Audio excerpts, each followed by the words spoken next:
Bien, vamos a ver ahora algunas directrices para análisis industrial y para tecnología 1 y 2. En análisis industrial les estoy dando un trabajo sobre jabones y detergentes. Van a hacer un estudio y van a comparativo a ver qué diferencia hay entre un tipo de producto y el otro y cuál es la ventaja de uno sobre el otro. Dentro de entre los jabones, nosotros sabemos de que los jabones en aguas duras no funcionan. ¿Qué son las aguas duras? Aguas que tienen iones de calcio o iones de magnesio o mezcla de estos iones, o también iones de metales pesados. Cuando hay esta clase de iones en el agua, el jabón se corta y no espuma, no actúa. Los detergentes de ahí van a ver que sí tienen una ventaja. Ellos sí actúan en presencia de esta clase de sales. Vamos a ver de qué jabones estrictamente hablando, es aquella que tiene una cadena carbonada de entre 10 a 18 átomos de carbono. Si tiene más de 18 átomos de carbono, el jabón resultante, el jabón pues es una sal, químicamente hablando una sal. Pero el jabón resultante, si es que la cadena carbonada supera los 18 átomos de carbono, ese jabón es muy insoluble en agua y pues al final no funciona como jabón tampoco, ¿verdad? Y si tiene una cantidad de carbono menor que 10, si la cadena carbonada tiene menos de 10 carbonos, no llega a emulsificar las grasas y entonces tampoco funciona como jabón, no sirve como jabón. Entonces, estrictamente hablando, los jabones son aquellas sales o de sodio o de potasio que tienen una cadena carbonada entre 10 a 18 átomos de carbono. Ese dato es importante porque hace a la calidad del jabón, a su calidad como tal, ¿verdad? Habíamos dicho también de que las sales, mismo que tengan entre 10 a 18 átomos de carbono, que sean la cadena carbonada apta para hacer jabones, si esas sales son de metales diferentes al sodio y al potasio, si son de calcio o de metales pesados como de hierro y compañía, esas son insolubles en agua, pero no dejan de ser jabones. Son jabones, pero no sirven como tales, pero tienen otra utilidad. Son insolubles en agua, pero son solubles en derivados del petróleo, en aceites minerales, en aceites lubricantes. Entonces, las grasas que nosotros conocemos, las grasas lubricantes, esa especie de gel que es el que se usa para lubricar rulemanes y compañía y otras piezas metálicas, están constituidos, se fabrican disolviendo estos jabones insolubles en agua, pero solubles en hidrocarburos, en estos aceites lubricantes, y entonces se obtienen así grasas lubricantes de diferentes calidades para un montón de aplicaciones. Entonces, no es que sean inservibles, tienen utilidad.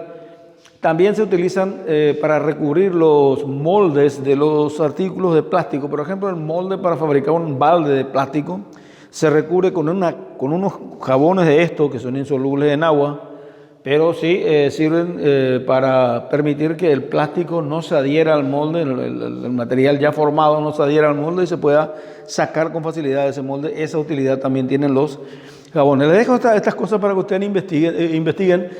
Son cosas muy interesantes las que van a encontrar.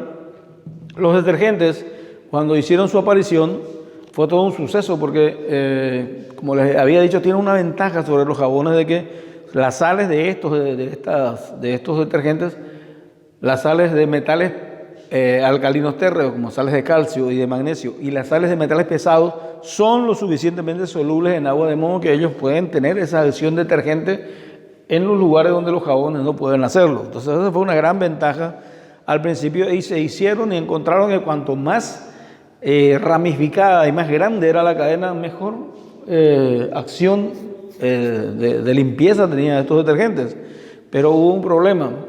Resulta ser que cuando las cadenas carbonadas son muy largas o son muy ramificadas, no son biodegradables. Entonces los microorganismos que hay en las aguas, donde finalmente van los residuos, no eran capaces de romper esas cadenas y acababan llegando a los suministros de agua caseras, los restos de estos detergentes. Este fenómeno ocurrió en Europa y en los Estados Unidos en la década de los años 60 del siglo pasado. Entonces las autoridades tuvieron que hacer una prohibición Y los fabricantes de detergentes entraban en consenso y empezaban a fabricar detergentes con cadenas menos ramificadas, cadenas más cortas, y son los que vamos conociendo hoy como los famosos detergentes biodegradables, esos son. Entonces, todo eso parte de la investigación que le estoy pidiendo para el trabajo que van a hacer sobre jabones y detergentes. Hasta ahí lo que es análisis industrial. Pasamos ahora a tecnología 1 y 2. Ahí les estoy entregando un trabajo donde van a... esto es ya tecnología 2, propiamente dicha. Vamos a hablar sobre cueros y pieles. Les estoy pidiendo que me vean una distinción entre cueros y pieles porque hay una diferencia.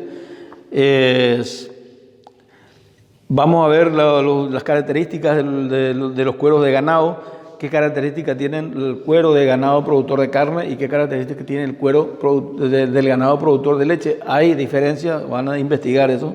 Y también les estoy pidiendo que hagan investigación sobre pieles de becerro, de ovinos y de chinchilla. La chinchilla es un animalito,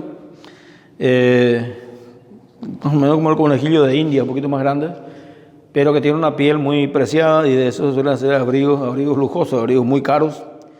Entonces les estoy pidiendo que hagan una investigación sobre estas materias primas porque después en clases posteriores vamos a entrar a ver lo que son los procesamientos de estos cueros.